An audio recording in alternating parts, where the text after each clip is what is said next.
የአውሮፓ ሀገራት የክለቦች ወይም ደግሞ የተጫዋቾች የዝውውር መስኮት ዛሬ ሌሊት ላይ የሚጠናቀቅ ነው የሚሆነው። ዛሬ እነማን ተጫዋቾችን ያስፈርማሉ፣ ቡድናቸውንስ በማጠናከር ስራ ላይ ይሰራሉ የሚሉትን ነገሮች በስፋት የምንመለከት ነው የሚሆነው። እዚህ ስቱዲዮ ደግሞ ባልደረባዬ እስማኤል አሚን ይገኛል። እስማኤል እንኳን ደህና መጣህ። ሰላም ቆይ። እንግዲህ የአውሮፓ ሀገራት የተጫዋቾች ዝውውር ዛሬ ፍጻሜውን የሚያገኝ ወይም ደግሞ ዛሬ ሌሊት ይዘጋል እና እንግዲህ ከቀድሞ በርካታ ተጫዋቾችን ያስፈረሙ ክለቦች እንዳሉ ይታወቃል። ተጫዋቾችን የሚለቀቁ ክለቦች አሉና ዛሬ ከሚደረጉ ወይም ደግሞ ይጠናቀቃሉ ተብሎ ከሚጠበቁ እንትኖች መካከል አንደኛውን እንመልከትና ጀርሚ ዣክዊትን እንመልከት። ሊቨርፑል 70 ሚሊዮን ፓውንድ አውጥቶ 21 ዓመቱን ተጫዋች የግሉ አድርጓል የሚሉ መረጃዎች እንግዲህ ወጥተዋል። እሱን እንመልከት በቅድሚያ።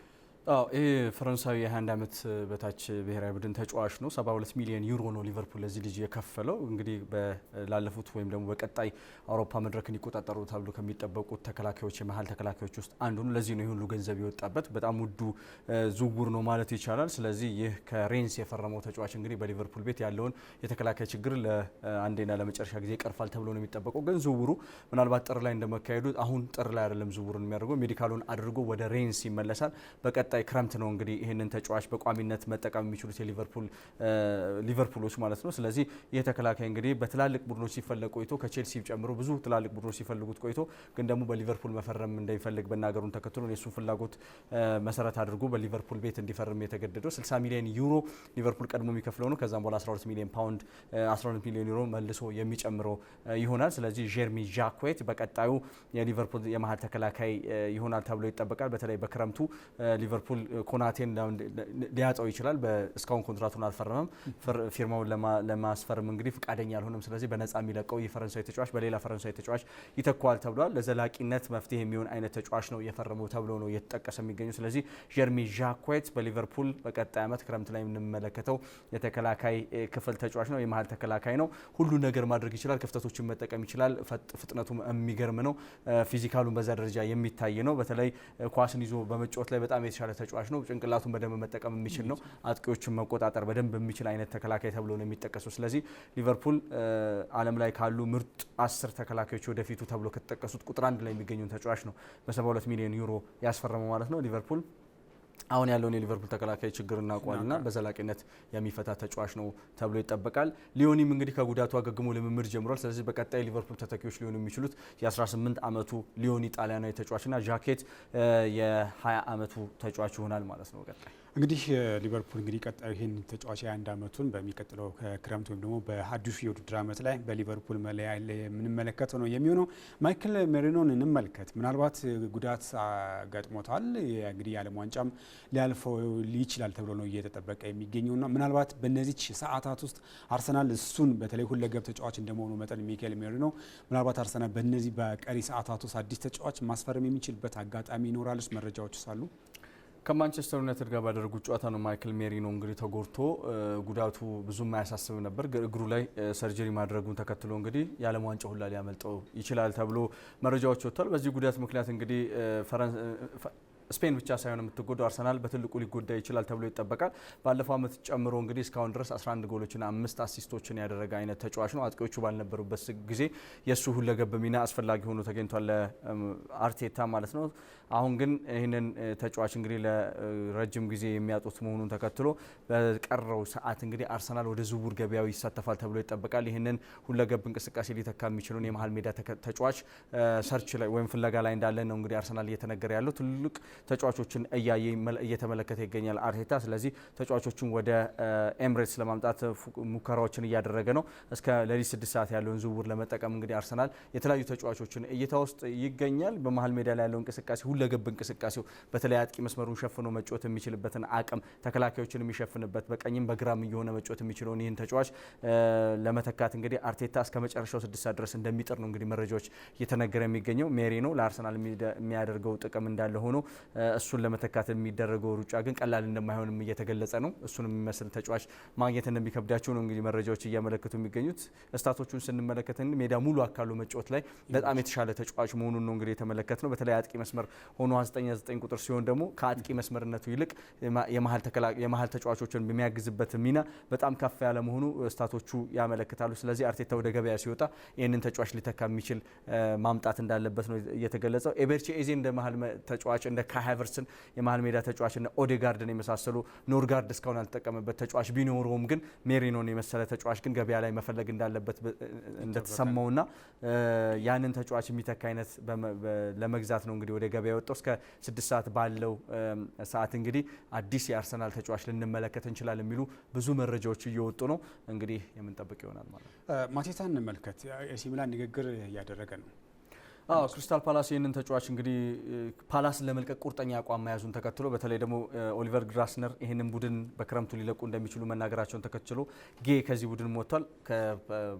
ማቴታ እንግዲህ ቀጣዩ ተጫዋች ይሆናል ተብሎ ነው እየተጠበቀ ያለው።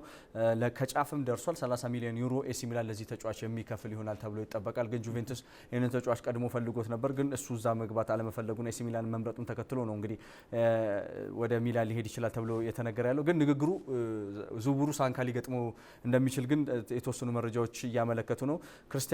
ክሪስቶፈር ንኩንኩ እንግዲህ እዚህ ቡድን ውስጥ የሚገኝ ተጫዋች ነው። 36 ሚሊዮን ፓውንድ ባለፈው በቼልሲ ያስፈረሙት ተጫዋች ነው። ስለዚህ የተጫዋች ክለቡን ወደ ሮማ ወደ ጋላታሳራይ የማይሄድ ከሆነ ማቴታ ማስፈረም ትንሽ ሊከብዳቸው ይችላል ተብሎ ይጠበቃል። ንኩኩ ይለቃል ተብሎ ስለተጠበቀ ነው ማቴታን ለማስፈረም ጥረት ላይ የነበሩት። ግን ንኩኩ ቡድኑ እንደማይለቅና እንደሚቀጥል መረጃዎች መስጠቱን ተከትሎ የማቴታ ዝውውር እክል ሊገጥመው ይችላል ተብሎ ይጠበቃል። ቢሆንም ግን ኤሲ ሚላን 30 ሚሊዮን ዩሮ እሱን ለማስፈረም ከጫፍ መድረሱ ነው የተነገረው። ማቴታ ከፓላስ የሚለቅበት እድሜ በጣም አጭር ይመስላል ማለት ነው። እርግጥ ክሪስታል ፓላስ በዚህ የጥሬ ተጫዋቾች ዝውውር ላይ የተወሰኑ ተጫዋቾች እንደለቀቀ ይታወቃል። በሱ ትክ ደግሞ ለአርሰናል በ48 ሚሊዮን ፓውንድ እንዳጠናቀቀ ነው መረጃዎች የሚያሳዩት። ማቴታ እንግዲህ ወደ ኤሲ ሚላን የሚያደርገው ዝውውር ሳንካ ሊገጥመው ቢችልም እሱን ከጎን በማድረግ ግን የራሱን ስራ ሰርቷል ክሪስታል ፓላስ።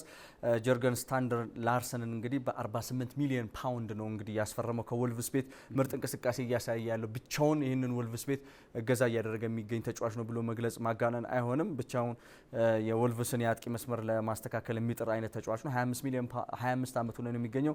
ስዊድናዊ ተጫዋች ነው። በሊጉ እንግዲህ ምርጥ አጥቂዎች ላይ ተርታ የሚመደብ ተጫዋች ነው። እንዲሁም ፓላስ በጣም እድለኛ ነው ይህን ተጫዋች በ48 ሚሊዮን ፓውንድ ማግኘቱ እየተባለ ነው። ይህን ተጫዋች ለማስፈረም በእርግጠኝነት ሕክምና ምርመራውን ጨርሶ ወደ ወልቭስ መቀላቀሉ ተሰምቷል።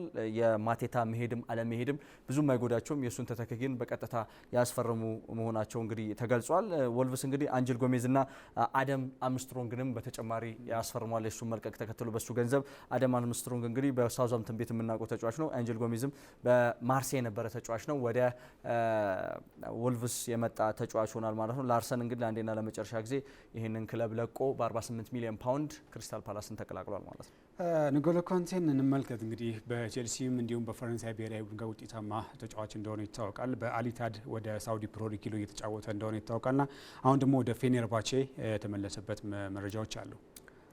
ንጎሎ ካንቴ እንግዲህ በፌነርባቼ ለመቀላቀል የተስማማው በፈረንሳይ ብሔራዊ ቡድን የዓለም ዋንጫ ውስጥ ለመካተት ካለው ፍላጎት ነው። እንግዲህ ንጎሎ ካንቴ ይህንን ዝውውር ሲያጠናቀቅ 10 ሚሊዮን ዩሮና ዩሱፍ አልኔስሪ በልዋጭ የተሰጠ ተጫዋች ነው። ስለዚህ ንጎሎ ካንቴ በቱርክ በሚያደርገው እንቅስቃሴ የፈረንሳይ ብሔራዊ ቡድን ተክቶ ወይም ደግሞ ወክሎ ሊጫወት ይችላል በዓለም ዋንጫው እየተባለ ነው። ዲዲዬ ዴሾ እሱ በጣም አድናቂ መሆናቸውን ተከትሎ የእሳቸው ምክር ከጀርባ እንዳለበት ነው የሚያሳየው። ንጎሎ ካንቴ በአውሮፓ ማየትና እሱን መምረጥ መፈለጋቸውን ተከትሎ ወደ አውሮፓ እንዲመጣ አስገድዶ ታል ነው የሚባለው። በፈረንሳይ ብሔራዊ ቡድን እንግዲህ ትልቁ ተጫዋች ወይም ደግሞ የሚጠበቀው ተጫዋች እሱ ይሆናል። ዩሱፍ አልናርሲ መስዋዕት ሆኗል። እንግዲህ ወደ አልኢቲሃድ ሄዷል ማለት ነው። 10 ሚሊዮን ዩሮም ጭምር ለአልኢቲሃድ የተከፈለ ነው። እንግዲህ አልኢቲሃድ አንድ የሳውዲ ፕሮ ሊግ ዋንጫን እንዳሳካ ይታወቃል። ንጎሎ ካንቴ አሁን ግን በቱርክ ፌነርባቼ እንግዲህ ብቃቱን የሚያሳይበት ጊዜ ይሆናል ማለት ነው። ኤቨርተን ጆርጅ ታሪክን አስፈርሟል እና ምናልባትም ደግሞ በጆርጅ ታሪክን እንመልከት። ጆርጅ ታሪክ እንግዲህ በኤቨርተን ቤት በውሰት ውል ከቼልሲ የፈረመ ተጫዋች ነው። ተስፋ የሚጣልበት የቼልሲ ተጫዋች ነው። በጭራሽ የግዢ ውል የማይካተትበት ወይም ደግሞ ውሉ ላይ የውሰት ውል እንጂ በግዢ ውል የማይጠቃለል በቀጣይ የቼልሲ ተስፋ የሚሆን ተጫዋች ነው። እንግዲህ እስከ ውድድሩ ዓመት መጨረሻ ድረስ ይህንን ተጫዋች ለማስፈረም ነው እንግዲህ ኤቨርተን የተስማማው።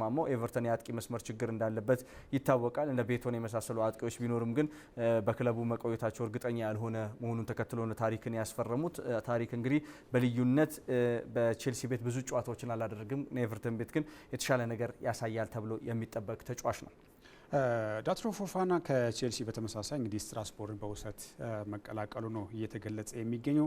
ምናልባት አሁን ቼልሲ በትላንት በእነዚህ ቀናት ውስጥ 2 ተጫዋቾችን በውሰት ለሌሎች ክለቦች አሳልፈው ሰጥቷል። ሮዘኔሪዮ እንግዲህ ቼልሲ ከመጡ በኋላ ውጤታቸው ጥሩ የሚባል ነው፣ ግን ደግሞ ትልቁን ክፍተት በደንብ የለዩ ይመስላል። ምናልባት የተከላካይ ክፍሉን ለማስተካከል የሄዱበትን ርቀት እዚህ ጋር የምንመለከት ይሆናል። ዳትሮ ፎፋና በቼልሲ ቤት እንግዲህ የማይፈለግ ተጫዋች ሆኖ ተከትሎ በውሰት እንግዲህ ስትራስቡርግን ያቀና ተጫዋች ነው። ይህ ተጫዋች እንግዲህ በቼልሲ ቤት ብዙ ጨዋታዎችን ያልተመለከት ነው። በጣም ደካማ ጊዜ የነበረው በቋሚነት መሰለፍ ያልቻለ ተጫዋች ነው። አሁን ወደ ስትራስቡርግ አቅንቷል። በምትኩ ግን ማመዱ ሳርን ወደ ክለቡ አምጥቷል፣ ከውሰት መልሰውታል ማለት ነው። ይህ በሴኔጋል ብሔራዊ ቡድን እንግዲህ በአፍሪካ ዋንጫ የአፍሪካ ዋንጫን አሳክቶ የመጣ በ3ቱ ተከላካዮች ውስጥ አንዱ የነበረ ምርጡ ተከላካይ መሆኑን አስመስክሯል። ይህንን እንግዲህ ሮዘኔሪዮ ተመልክተው እንግዲህ ይህንን ተጫዋች መልሰውታል ማለት ነው። ማዮርካን ጨምሮ ብዙ ክለቦች የፈለጉት ነበረ ፎፋናን፣ ግን ደግሞ እሱ ስትራስቡርግን ቢመርጥም ሳር ደግሞ ወደ ክለቡ የመጣ ተጫዋች ነው። በውሰት የነበረበት ቦታ ተመልሷል ማለት ነው። ዴሳሲም ክለቡን እንደሚለቅ እንግዲህ ተነግሯል። ዴሳሲ በተደጋጋሚ በቼልሲ እልፍ ግድም እያለ በቋሚነት የሚገባ ተጫዋች ነው። አቅሙ በጣም ደካማ መሆኑን ተከትሎ ወደ ሌላ ክለብ እንዲያቀና በነፃ ተሰጥቷል ማለት ነው። ስለዚህ በቼልሲ ቤት የተከላካዮች መልቀቅ እንመለከታለን፣ ግን ሳርን የመሳሰሉ ተጫዋቾች ግን ወደ ክለቡ መጥተዋል ማለት ነው። እዛው ከቼልሲ ሳንወጣ ታይልታትን እንመልከት። በዝውውር ሊመጣ ወይ የጠየቀው እንደሆነ 26 ሚሊዮን ፓውንድ እንግዲህ ለኖንስ አቅርቧል። ይህን ተከላካይ ለማስፈረም ቼልሲ የለቀቃቸውን ተጫዋቾች አሁን ከግምት እያስገባን እነ ፎፋናን ጨምሮ እነ ዴሳሲ ከክለቡ ለቀዋል። እነ ሳርን በውሰት የተጠሩ ተጫዋቾች ነው። ሌላ ኳሊቲ የሆነ ተጫዋች እንግዲህ ይቀላቀላል ተብሎ ይጠበቃል።